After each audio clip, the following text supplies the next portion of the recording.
자기 백성을 찾아와 위로해 주시는 하나님을 소개하려고 합니다. 주위 분들하고 인사를 좀 하고 말씀을 듣겠습니다. 은혜 많이 받으십시오. 반갑습니다.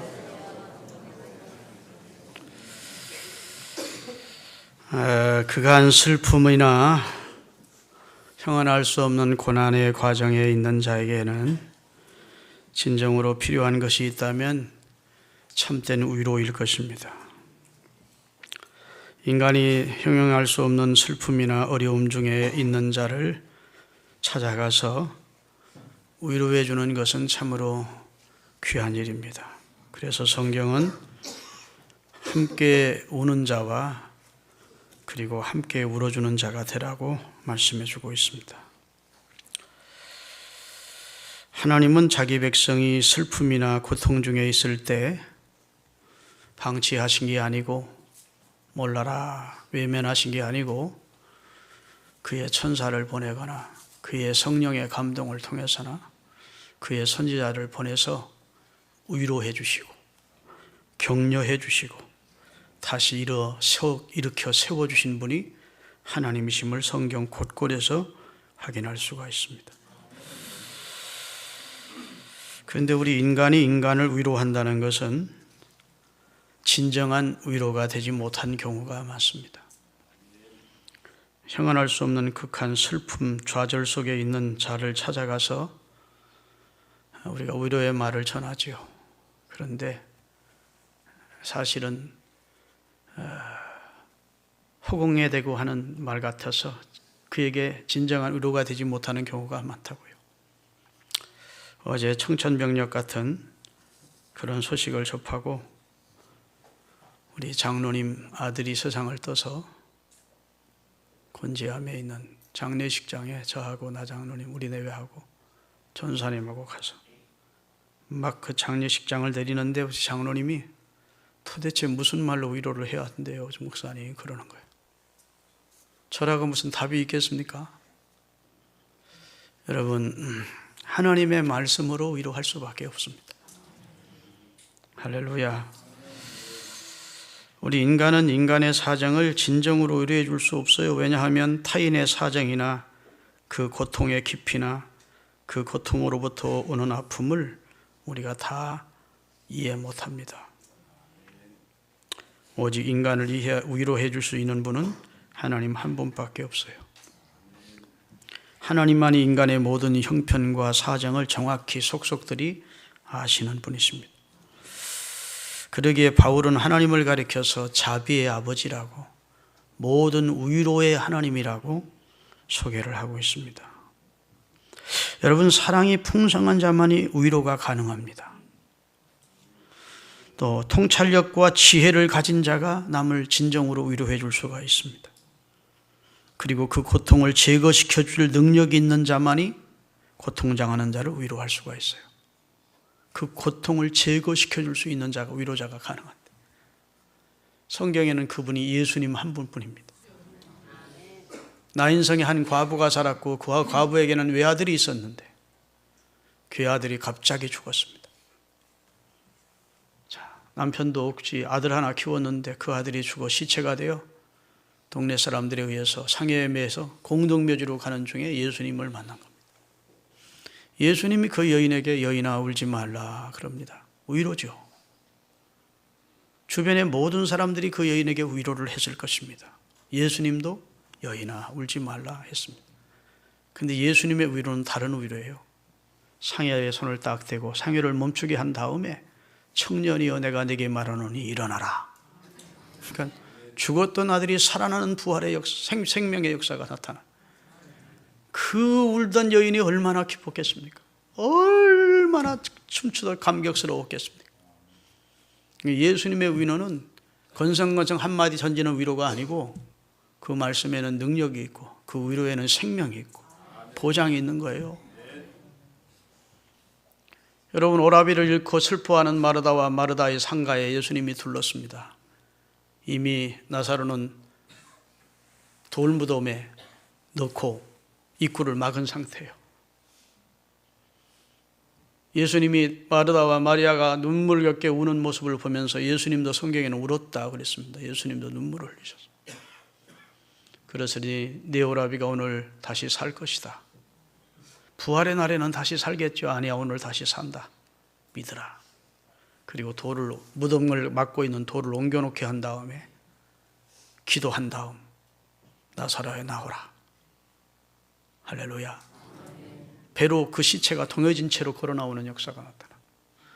그 두 누이가 얼마나 온 이들이 기뻤겠어요. 예? 마르다와 마리아가. 다시 말해 예수님의 위로는 말뿐인 위로가 아니고 진정한 위로자가 되신다.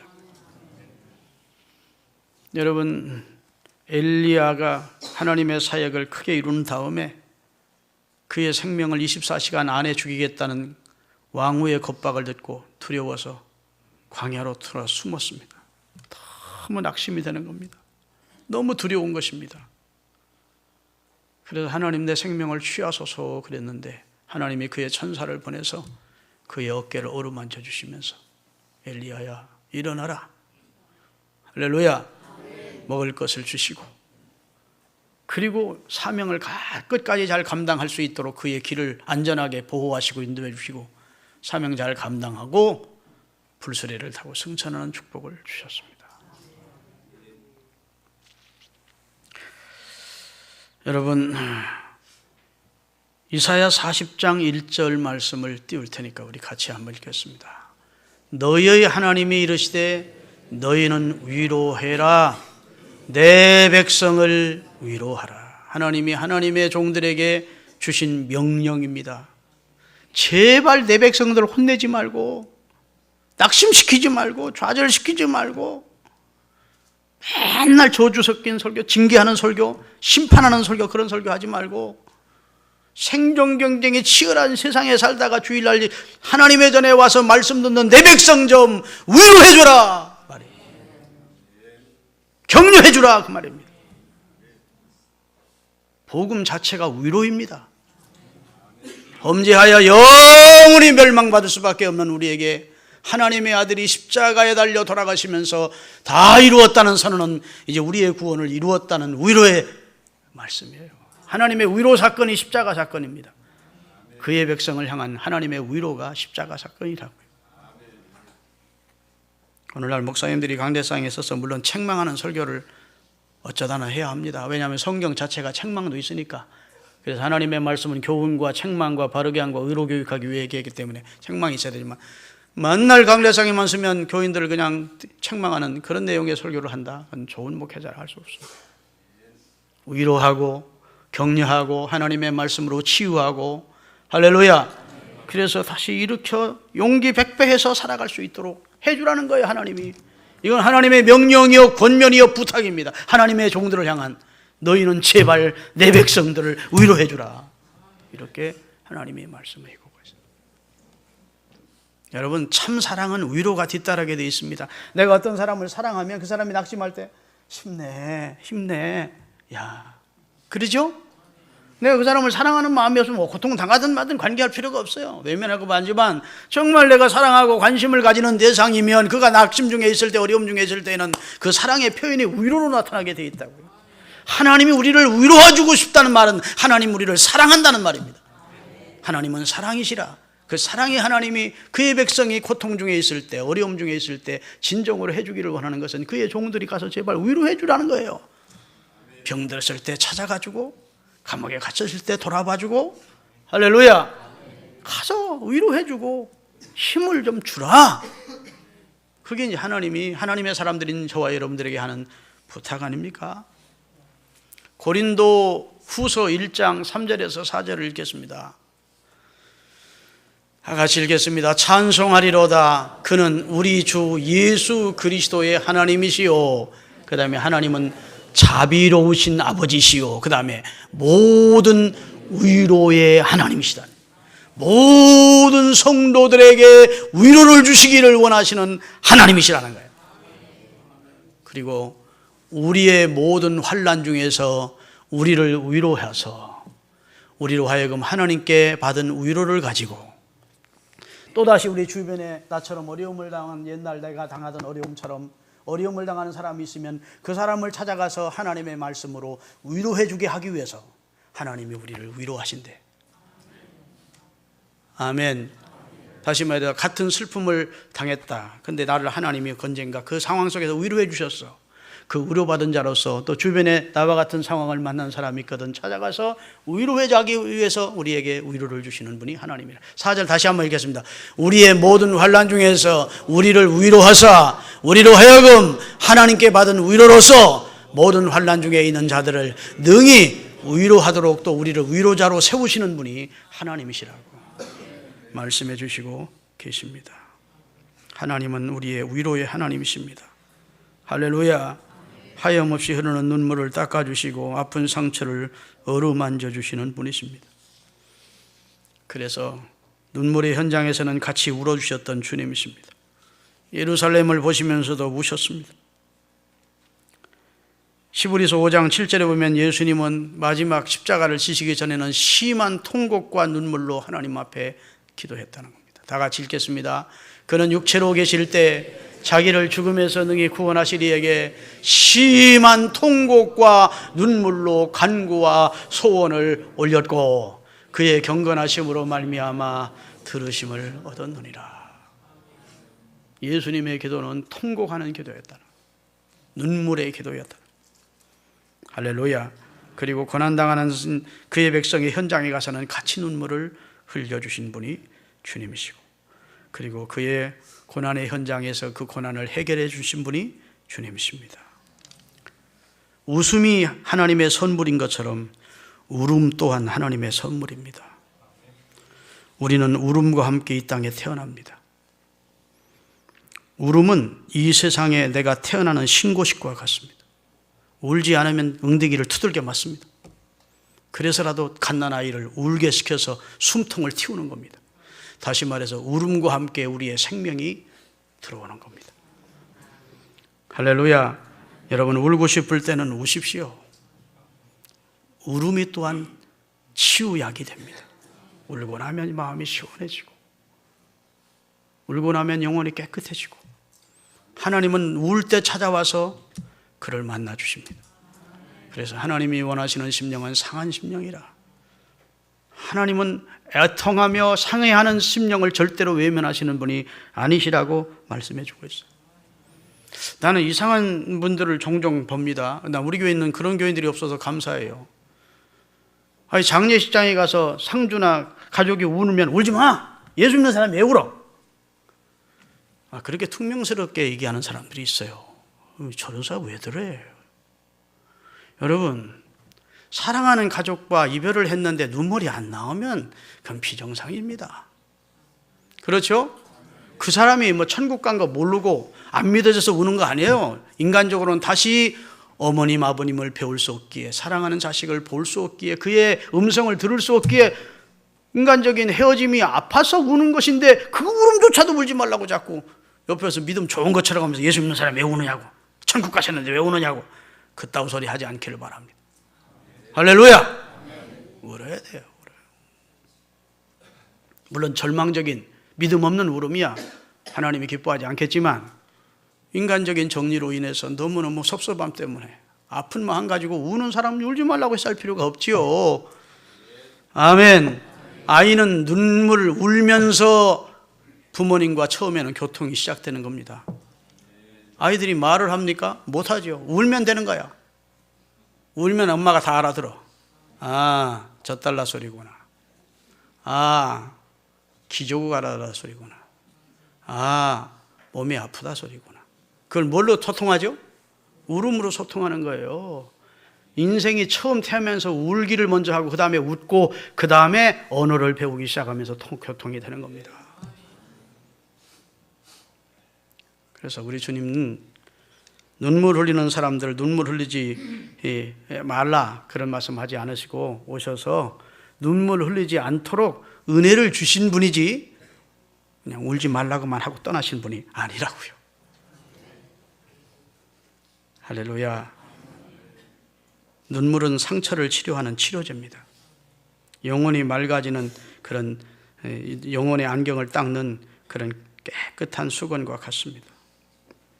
눈물은 우리의 상처를 향기롭게 만드는 거룩한 기름입니다. 할렐루야. 정호승이란 시인은 풀잎에도 상처가 있고 꽃잎에도 상처가 있다. 이 땅에 상처 없는 사람은 없다. 그런데 상처 많은 꽃잎들이 더 아름다운 꽃의 향기를 풍긴다. 그래서 나는 몰랐는데 설교를 준비하다 보니까 매를 많이 맞은 망고나무가 열매는 더 많이 맺힌대. 그래서 망고 열매 많이 맺히게 하려면 망고나무 밑둥을 많이 때려 놓으면 그 다음에 열매를 많이 맞춘다는 거. 그런 걸 보면 고난이라는 것이 인생을 살아가다 보면 꼭 해악이 아니고 어떤 것은 우리에게 큰 유익을 위한 하나님의 섭리일 수도 있음을 깨달으시기를 바랍니다. 우리가 아무리 많이 울어도 주님이 우신 울음의 농도에 비하면 아직 멀었어요.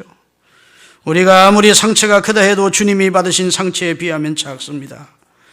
우리가 아무리 고통이 크다 해도 주님이 받으신 고통에 비하면 아무것도 아니에요. 할렐루야. 여러분, 그러기에 힘들 때마다 주님의 품에 안기셔야 됩니다. 송명의 시인은 그의 시 가운데 이런 구절을 썼어요. 내 주님 상처에 내 상처를 묻으며 내 주님 가슴에 내 아픈 가슴을 달래리라고 작시를 했습니다. 여러분, 우리 모두 힘든 인생을 지금 살아가고 있습니다. 생존 자체가 경쟁이고 사투입니다. 이 세상을 산다는 자체가 용이하지 않습니다. 힘든 싸움입니다. 잘 견뎌내시기를 바랍니다. 견딤 후에 하나님의 쓰임의 축복이 있는 겁니다. 견딤이 있어야 미래가 있는 것입니다. 할렐루야. 여러분, 예배 가운데, 기도 중에, 찬송 중에, 설교를 듣는 가운데 여러분을 위로해 주시는 하나님을 만나시는 은혜를 경험하며 사시기를 바랍니다. 할렐루야. 오늘 본문은 외로운 나그네를 위로해 주시는 내용이 소개되어 있습니다. 야곱 얘기입니다. 야곱. 여러분, 나그네가 되어 야곱이 혈혈단신으로 부모를 떠나 먼 외가로 피신을 갈 때 하나님이 그 밤에 찾아와서 야곱을 위로해 주시는 내용이 오늘 본문이고, 격려해 주시는 내용이고, 약속해 주시는 내용이고, 복을 빌어주는 내용입니다. 할렐루야. 인생 나그네 길에는 늘 외로움과 두려움과 고통이 있게 마련입니다. 그런데 이 길은 하나님이 함께 해주신다면 걸을 만한 길입니다. 지난주일 제가 추석날 설교하기를 인생은 나그네 길을 가는 존재다, 본향을 가는 건데다 했는데, 우리 인생 나그네 길에 우리 홀로 가지 않으시고 하나님이 그의 영이신 성령을 보내서 우리를 위로하고 격려하고, 성령은 위로의 성이라고요. 우리가 좀 전에 찬송했죠. 위로의 주 성령 오셔서 큰 증거 했는데, 성령이란 그 곡이 가사가 들어가 있어요. 위로의 주 성령이라고요. 하나님은 우리를 위로해 주시려고, 우리를 바로게 세워주시려고, 넘어질 때 일으켜 주시려고 그의 영을 보내서 우리 안에 두셨습니다. 할렐루야. 하나님은 우리 마음만 달래주는 분이 아니에요. 다가오셔서 찬란한 미래에 주실 축복과 약속과 격려를 해주시고 떠나시는 분이 아니에요. 내가 너와 함께 하겠다. 이런 모든 것을 이룰 때까지 너를 떠나지 아니하면 너를 버리지 않을 것이다. 건성건성 와서 몇 마디 위로한 다음에 그냥 떠나시는 분이 아니라고요. 찾아와서 두려워하는 야곱을 위로해 주시고 격려해 주시고 놀라운 축복을 약속해 주시고, 그리고 함께 해주겠다 하시고, 그리고 그 약속대로 그는 평생 야곱과 하나님은 함께 주시면서 그의 언약을 이루신 줄로 믿으시기를 주의 이름으로 축원합니다. 할렐루야. 하나님은 오직하면 내 백성을 위로해달라고 주의 종들에게 부탁을 했겠어요. 여러분, 모든 환난 중에 우리를 위로하시는 분이 하나님이라고 고린도후서 1장 4절에 말씀했는데, 여기 모든 환난은 인간이 겪을 수 있는 모든 고난, 고초, 고통, 곤궁을 말합니다. 곤궁이란 말은 아주 가난해서 너무너무 힘이 든 것을 곤궁이라 그래요. 이런 고난 중에도 바울은 하나님의 위로를 경험하면서 주의 사역을 성공적으로 감당했다는 고백을 하고 있는 것입니다.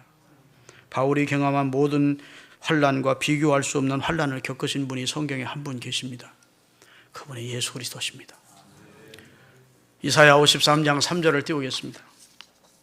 죄 없으신 예수님이 이 세상에 오셔서 그 많은 고통을 겪으셨는데, 그 첫째는 그는 멸시를 받았습니다. 두 번째, 사람들에게 버림을 당했습니다.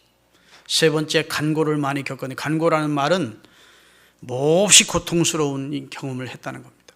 그 다음에 모든 질고를 아는 자, 질고로 인하여, 병으로 인하여 고통을 예수님은 아는 자였다는 것입니다.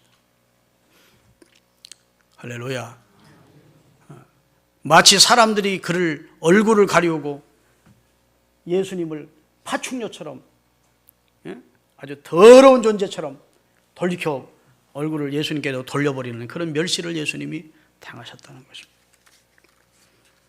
그런데도 불구하고 예수님은 이 땅에 우리에게 위로자로 오셔서 진정한 위로를 십자가를 통해서 이루어 주신 줄로 믿습니다. 성경은 위로의 하나님을 소개하는 내용이 참 많아요.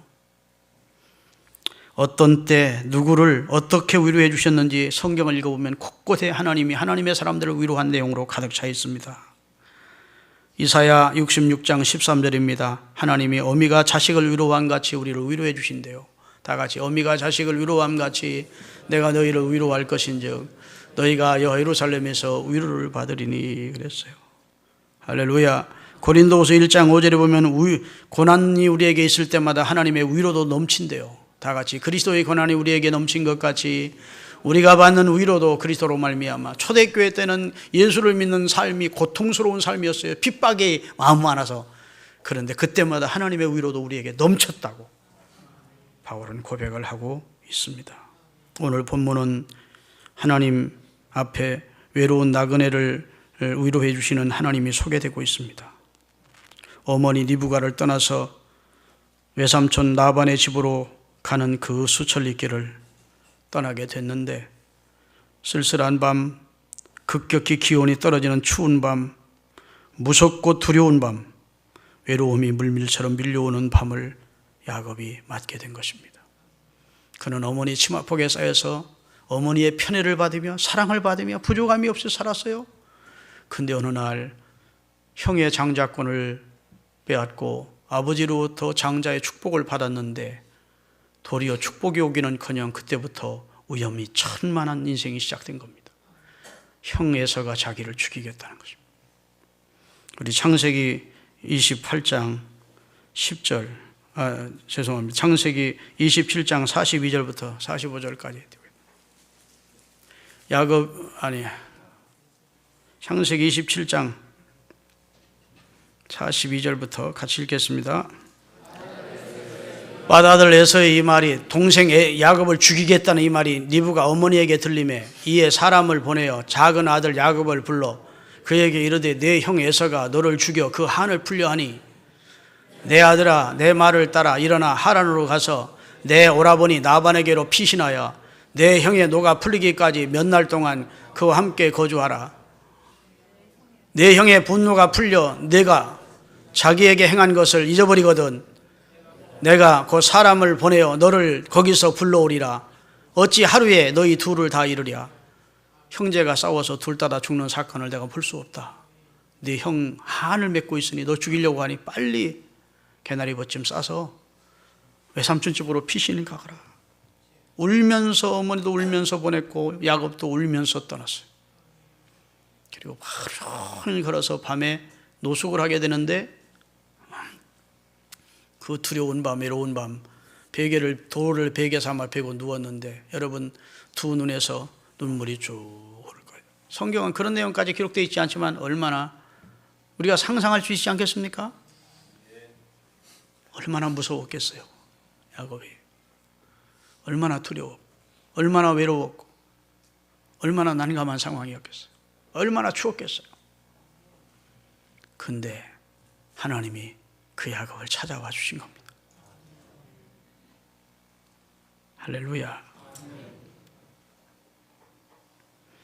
여러분, 장자의 명분 받고 축복기도 받았지만 실로 외롭고 쓸쓸한 길, 두려움이 밀려오는 길을 버림받은 자처럼 느껴지기도 한 그 길을 떠났는데 하나님은 그를 홀로 두지 않으시고 찾아오셨고 찾아오실 뿐 아니라 위로해 주셨고 복을 빌어주셨고 찬란한 내일을 약속해 주시게 된 것입니다.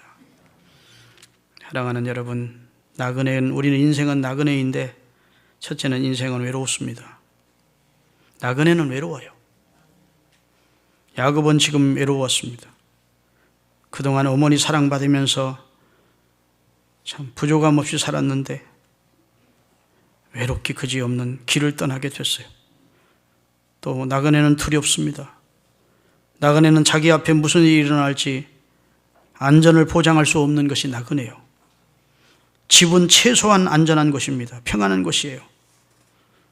그런데 형이 언제 뒤쫓아와서 자기를 죽일지 모르는 그런 두려운 상황, 언제 마적잔이 자기 생명을 해할지 모르는 상황, 언제 무서운 들짐승이 자기들을 해할지 모르는 그런 무서운 두려운 상황을 만났어요. 여러분, 이 세상을 살면서 에서 같은 사람 두렵습니다. 그 두려운 존재인 사람들이 많아요. 여러분, 우리에게 용기를 주는 것도 사람이지만 우리를 두렵게 하는 것도 사람입니다. 이 세상에는 두려운 존재가 있어요. 경계해야 될 대상들이 있습니다. 거리를 둬야 되는 안전한 사람들이 있다고요. 그래서 혀를 다신 그는 떠난 것이죠. 또 나그네는 불편하고 가난합니다. 옛날 나그네들이 많은 짐을 소유할 수가 없었어요. 그 당시 나그네는 지금보다 훨씬 더 가난해요. 지금이야 뭐 혈혈단신 떠나도 신용카드 하나 가지고 가고 여행자 수표 몇 개 끊어가지고 가면 외국 나가도 불편 없습니다. 그렇지만 그 시대가 아니라고요. 자, 나그네는 자신감이 없어져요. 사람에게 중요한 것이 가운데 하나가 자신감입니다. 그런데 나그네는 늘 누군가의 도움을 받아야 할 처지이기 때문에 자신감이 사라지는 거예요. 도와주면서 살아야 자신감이 생기는데 도움을 받아야 될 처지가 됐으니 자신감을 상실했어요. 외삼촌 라반이 자기를 환영할지 다시 더기를 돌려보낼지 알지 못하는 불안한 그런 입장이었어요. 그런 쓸쓸한 밤에 하나님이 찾아오신 겁니다. 할렐루야. 여러분, 찾아오셔서 그에게 첫 번째로 주신 것이 꿈입니다. 찬란한 꿈을 꾸게. 하나님은 저와 여러분에게 꿈을 주십니다. 성령이 우리에게 임하시면 젊은이들은 꿈을 꾸고 늙은이들은 환상을 본다 그래요. 아멘. 놀라운 꿈이죠. 그리고 하나님이 약속을 통해 위로를 해주시는데 땅을 너 누운 땅을 내 후손과 너에게 다 주겠대. 저 하늘의 별들처럼 내 자손이 많아지게 해주겠대. 그리고 나서 그 약속을 이룰 때까지 내가 너를 떠나지 않겠다. 빠이빠이 하지 않고 늘 동행해 주겠다. 아멘. 그리고 하나님은 이 언약을 이루셨어요. 가는 곳마다 복을 받게 하셨습니다. 잘되게 하셨습니다. 외삼촌 라반이 자기를 죽이러 군대를 모집해서 쫓아오니까 하나님이 막아주셨습니다. 형 에서가 400명의 군대를 거느리고 옛 원한을 갚으려고 쫓아올 때는 하나님이 화목하도록 하나님이 그 마음을 바꿔주셨습니다. 할렐루야.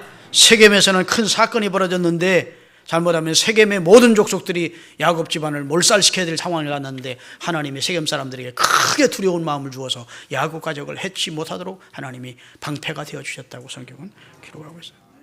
야곱 가족이 굶어 죽게 생겼는데 하나님이 요셉을 먼저 애굽으로 보내서 애굽의 VIP로 애굽에 가서 평안한 삶을 마칠 수 있도록 하나님이 야곱을 위해 준비를 하셨다고요.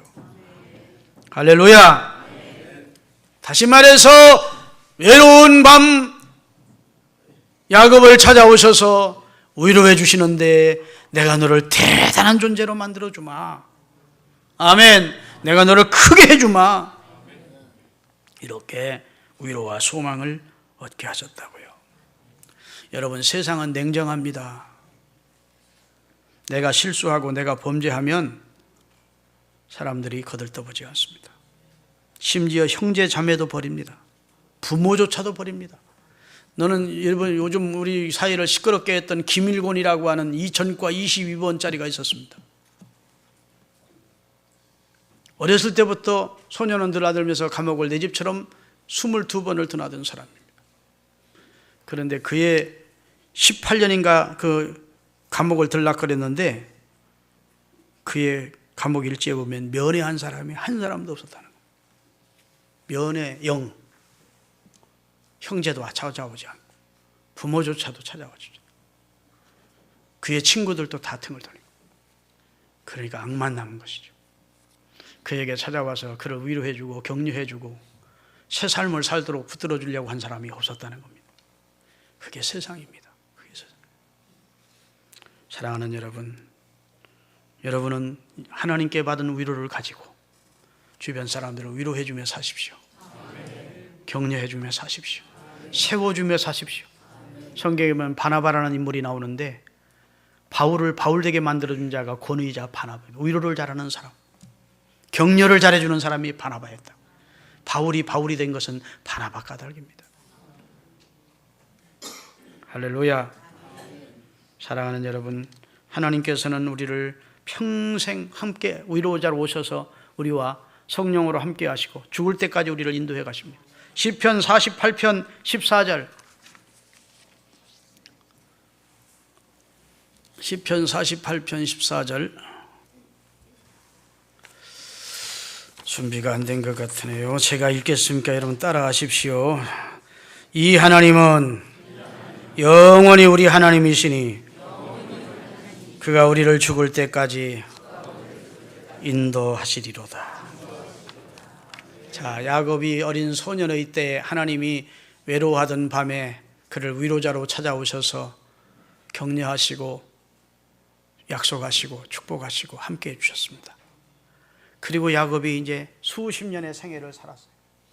130세가 될 때까지 살았어요. 그래서 애굽의 바로 왕을 만났습니다. 거기서 또 한 10여 년 이상을 살았어요. 그리고 생을 마치기 직전에 아들, 손주들을 다 불러 모아놓고 축복 기도를 해주는데 그가 뭐라고 고백하는지를 창세기 48장 15절 16절을 통해 읽겠습니다. 자, 그가 요셉을 위하여 축복하여 이르되, 자, 야곱에게는 12아들이 있었는데 큰아들부터 축복 기도를 쭉 시작해서 11째 아들 요셉의 머리에 손을 얹고 축복하여 이르되, 내 조부 아브라함과 내 아버지 이삭이 섬기던 여호와 하나님, 나의 출생 때부터 지금까지 나를 길러주신 하나님, 나의 나무로부터 지금까지 나를 함께 하시고 기르시고 세워주신 하나님, 그 말입니다. 그리고 더 나아가서 나를 모든 환난에서 건지신 여호와의 사자께서 이 아이들에게 축복해 주세요. 요셉이 낳은 므낫세와 에브라임에게 축복해 줄 것을 빌어주는 내용이에요. 중요한 것은 야곱이 청년 시절 하나님을 만났는데 그 하나님을 만난 이후로 생각해 보니까 그의 출생에서 지금 140세 거의 될 때까지 자기를 떠나지 않았다는 거예요. 자기를 환난에서 그때그때마다 구원해 주셨다는 거예요. 할렐루야. 이 하나님과 함께 하시는 여러분의 생이 되시기를 주의 이름으로 축원합니다. 기도하시겠습니다.